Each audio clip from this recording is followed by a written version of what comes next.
What is going on, Ad-Free Shows fans? It's a premium edition of One-on-One with John Alba here on adfreeshows.com. Remember, you hit that subscribe button alongside that and AFS on YouTube.com, and you get access to all of our one-on-one episodes. And I got a very good one today because he is the man who's quite literally popping out of that suit, and he's one of the hottest acts in AEW right now. He is the man with War in his name. Wardlow, what's going on, man? I would say I'm the hottest act in professional wrestling right now. I would agree with that. Yes. I would agree with that. And to reach that point after this slow build that we've seen from 2019 to you coming in here, how does it feel to be in this position right now? It feels right. Man, 2019 was very personal for me. 2019 will be the most important year of my life. That's when everything happened for me. And I said at the beginning of 2019 that it would be the year of Wardlow. I said that at an indie show in front of 300 people. And later that year, God, it was less than 6 months later, I was signed with AEW.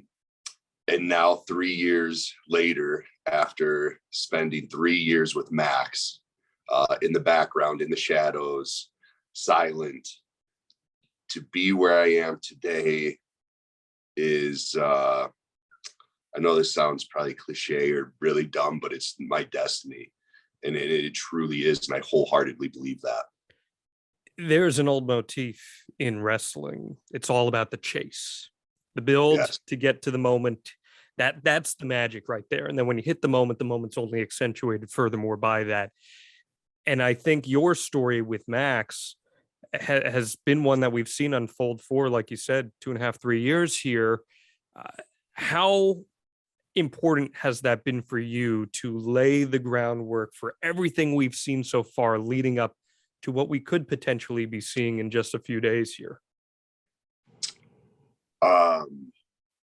Man, it's funny you talk about the chase. That is, I believe, why I am where I am, is because I love the chase. So many people are so focused on the end goal. They don't necessarily understand or comprehend what it takes to get there. I focus on how to get there. And I love, the end goal is much less satisfying than the chase. Kind of, as you were saying, it kind of amplifies it, but the real thrill, the real fulfillment is that chase and that work that is put into the time, the work, the effort that's put into that end goal. And I swear to God, there is not a single person on this earth that has worked harder than me, and that it has been through more hell than I have to get where I am today. Then Max is going to feel the years of hell this Sunday. And that's exactly the added element to it as well, right? Like that it's Max. Max is the one specifically that is on the other end of this, because there are great talent out there across professional wrestling, but I think we'd both be lying if we didn't recognize that Max is someone that has potential to be a generational talent in professional wrestling. So for him to be the guy that you're chasing, and you, who are the exact opposite of Maxwell Jacob Freeman in every single way possible, to be the catalyst against him here, how does that make for the secret sauce of a great story in pro wrestling? And the reason Max and I are arguably the hottest and most interesting, most entertaining, most captivating storyline in professional wrestling is simply because it's me and Max. This truly does not work with any two other people. Max is the epitome of evil. And I don't know if I would say I'm the epitome of good, but I am most definitely the I'm the yin to his yang, and MJF and Wardlow will go down in history as one of the greatest wrestling feuds of all time. And something tells me after this weekend, I'm sure it's not over. I don't see Max wanting to see his face around here. But Max and I feel like we'll be married forever, just because we've done so much together, and for it all to come to this, you know, and you talk about Max, he's unique. He's special. He is special.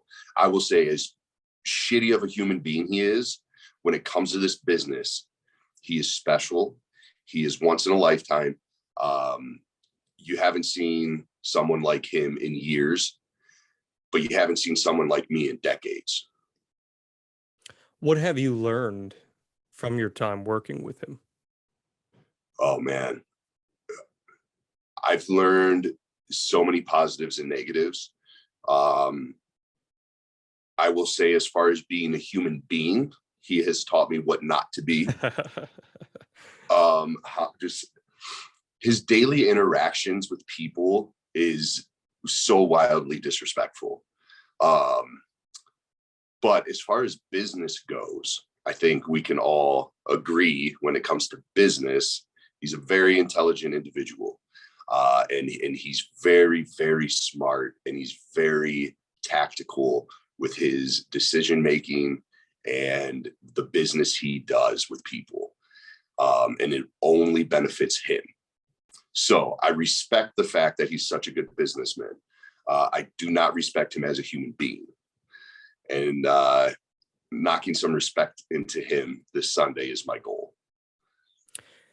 It's a really interesting juxtaposition, because here you are, a guy who really had to work his way to this point. You know, you're approaching your mid 30s, you've done the indie route, you've really earned this moment and worked to it. And Max finds himself in that position at such a young age, where he's in main events on national television, on global pay-per-view, but he's never worked with someone that has your physical intangibles. You are something different than what he has encountered before. How do you work that into your advantage when telling a story like this, and ultimately leading towards what we hope can be a pretty cool payoff soon? Yeah, it's easy for Max to talk all the smack that he has talked over the past 3 years when I'm standing behind him. It's a very different story when I'm the guy he's talking smack to. Now, we've seen he's still clearly has some confidence in him. I don't know if it's because he thinks he has enough security, or if it's because the handcuffs, but he's still being Max. He, I say he's intelligent with business. This is where I say he is not very intelligent. He is literally poking the bear, and he is poked and poked and poked. He has whipped with a belt. He has slapped across the face. He has spit in my face while handcuffed. He's kicked me in the balls. I mean, he has literally done everything he can to disrespect me. He's mentioned my mother in a promo. That's reason enough. I mean, he's done everything except mention my dog to disrespect me. Don't give him any ideas, man. Honestly, I want every justification for every power bomb. So say anything you want, Max, because it's only fueling the fire. So yeah, it's going to be a different story with me on the other end. It's funny you mentioned the power bombs. That's kind of been your identity from what we've seen of you in the ring here in AEW, and it maximizes your size and some of your other intangibles. But as I said, I've seen you for years, even prior to signing with AEW. I'm a good buddy of Justin LaBars, who managed you over on the Indies, and I remember even talking to him about you years ago, and he'd be like, "Man, you got to see what this guy can do for a guy his size." And we haven't seen a ton of that in AEW, but every now and then we see a glimpse of it. We see the Swanton, we see like these other things. How looking forward are you to showcasing some of that skill set as we see more and more and more of you have these in-ring opportunities? Okay, so first off, Justin LeBar is one of my favorite people on this earth, and I will forever, until the day I die, thank him for kind of taking me under his wing and helping me out when I first started. I mean, when I first started, I'm still new to the business. You know, I'm a baby on this level of the business. You know, so when I started on the indies, I was very lost, and he helped me big time, and he really helped elevate me. I will always appreciate the time him and I spent together. And who knows, maybe there'll be a reunion one day. But as far as what was the second part Just of that? showcasing those Oh, individual, yes. those little things I we haven't love, seen much of yet. yes. My favorite thing to do is show people the layers of Wardlow, because I understand when I first started, you see me on paper and you go, okay, this guy can't form an intelligent sentence. This guy's probably unsafe. He probably has two left feet. He is just a body. So I love showing people that I can speak intelligently. I love showing people that I am athletic as hell, that I can do things guys my size simply can't. And that I am all around. I have every tool you need to be the perfect professional wrestler. Now, I will say my wrestling is strictly, it just depends on who I'm working with. So most of the time, all I need to do is pick somebody up over my head and smash them to the ground.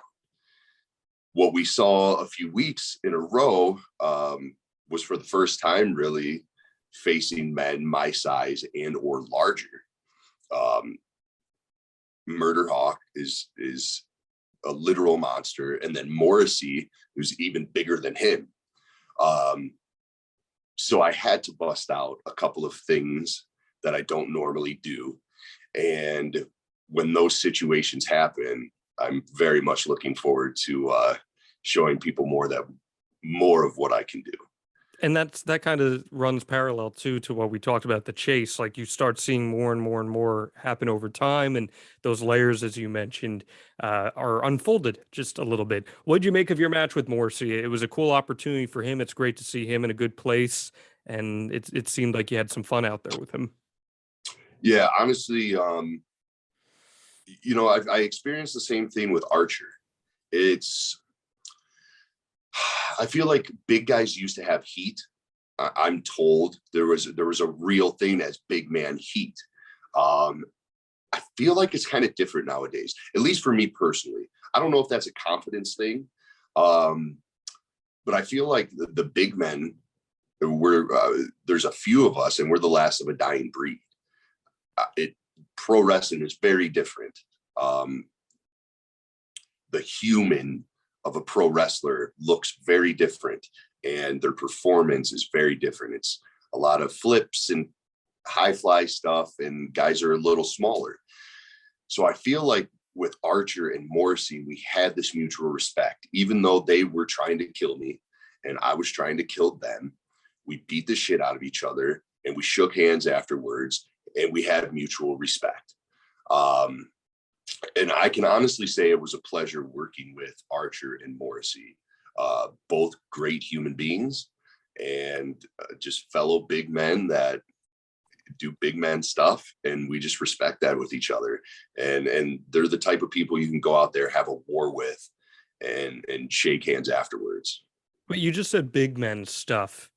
Big men stuff, the definition, that has changed dramatically in the last 10 years of professional wrestling, let alone even the last 5 years, where big men stuff used to constitute stomping around the ring, some bear hugs, some rest holds, some chops. That's really it. And it got over. Now the expectation is you have to be an elite athlete as a big man. How do you hold yourself to that standard? I mean, I think I'm the literal definition of elite athlete. I mean, you can't put anybody next to me and compare them to me. You just can't. There might be people that are bigger than me, but they don't move like I move. There might be people that are a little faster than me, but they're not as strong as me. It's just, I am that perfect hybrid of size and speed and strength and agility. I believe I've done very well with kind of bringing back that old school, because like you said, we really don't see that stuff out of me often. So until a few weeks ago, you hadn't seen that out of me. And all I was doing, I mean, what do? I kick people in the face, I clothesline them, and I powerbomb them multiple times. That is big man stuff. So I think I've done well with kind of getting back to the roots of what a big man is. With, again, when necessary, bringing in that new school athleticism and wow factor. We're talking with Wardlow here on 101 with John Alba. You have been very, very busy with Maxwell Jacob Friedman, as we've discussed. You're the first person I've ever seen to completely no-sell belt shots to the back like that. The lashes, man. What was the energy like in that moment? How was the adrenaline pumping, and how much did it hurt? Every time you walk out in front of that crowd, it is adrenaline that you can't explain. You can't compare it to anything. So obviously, the energy from the people helped me tremendously.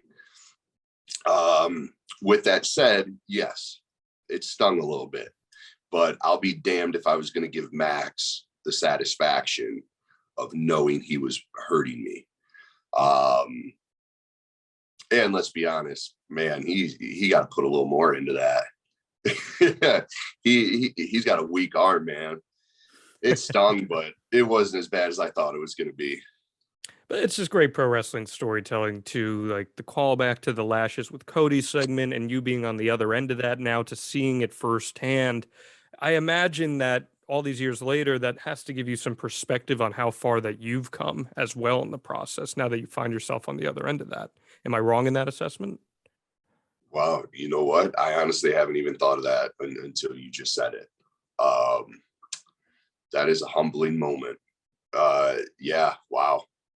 That is very wild that I am now in Cody's shoes, which is we're some big shoes to fill. So that feels pretty damn good. And I think, no disrespect, but I think Max and I are a hotter commodity than the previous storyline. So I think something to be proud of. Yeah, and again, it's the culmination of a story that's been built for so long here. I got a few more minutes with you. I've been waiting to bring this up to you for months because every time I talk to somebody in AEW and you come up often because there's a lot of people who are paying attention to what you're doing. I swear this is the truth. I have had no less than 5 people say to me that you are like James Bond. You walk around with the swagger, with the confidence. And I think back to those vignettes that we saw for your debut where you're fighting people on the rooftop. I'm like, man, this guy is an action star. He is James Bond. How do you feel you embody that swagger, and why is that image important to you as you try to blaze your path here in AEW? This is great. I've always said that James Bond dresses up as Wardlow for Halloween.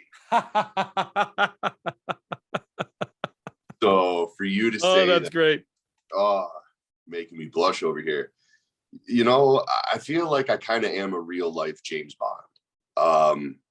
Not necessarily on purpose. It's who I am at my core. It's kind of how I've always been. I was raised by all women, and I feel like that had a certain effect on me as far as how I carry myself, and how I want to be looked at in a female's perspective. Obviously everybody wants to be the James Bond and you look good and the women drool all over you, and every woman wants to be with you. Every man and woman wants to be with you, and everyone desires you. But then you also have this kind of mystery to yourself, which is also true. I'm very much a loner. I'm very much a private person. So I have that mystique to me as well. And then, yes, and you can be very charming and you can be very sociable, but then you're also a psychopath, and if somebody messes with you, you have 20 different ways to end their life. And I appreciate the finer things in life. Obviously, I like a nice suit and a nice vehicle, and so yeah, I would say I'm a little bit of a real life James Bond, and it's really not a character. I mean, I'm really not playing a role. This is Wardlow. This is Wardlow. I like that. Do you have a favorite Bond?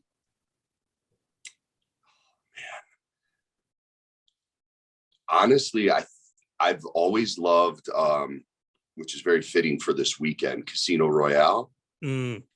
Was my favorite Bond until this last one. Oh, okay. No Time to Die. Have you seen that? Yeah. I love that movie. I don't know what it was. I just love that movie. There was a whole movie in the first 30 minutes of the movie. It was just, for me, it was so impressive. And the way they ended it was very well done. I will say, if I'm not in the runnings for the next James Bond, obviously I would prefer to be, but if it's not me, the one person I would love to see is Henry Cavill play James Bond. I was going to ask you, Wardlow would throw his hat into the arena for a chance to play James Bond? Oh my God, are you kidding me? Dream come true. Okay, I like to hear that. That's good. Man, but even the Casino Royale thing, such parallels to Wardlow. There's the scene where he's being tortured and he's getting whipped and whipped and whipped, and he's no selling it. And there's Wardlow doing it. I don't know if you even thought about that, but it's right there, man. You've got that James Bond energy. So your peers look at you that way, just so you know. So you're projecting it well. Oh yeah, I forgot that's where this stemmed from. That's incredible that everybody in the company describes me as that way. Other peers are looking at it like, hey, Daniel Craig needs a successor. That's the guy right there. No, man, this is great. I right after we wrap up here, I'm taping the Extreme Life of Matt Hardy with Matt Hardy. I know you're a big Hardy mark as well. We definitely got to get you over on that. And I even seeing you do a swanton, man, you're just an innovator of different styles, and I'm so excited to see these different layers of Wardlow come out here. Anything else you'd like to say ahead of the pay-per-view this weekend?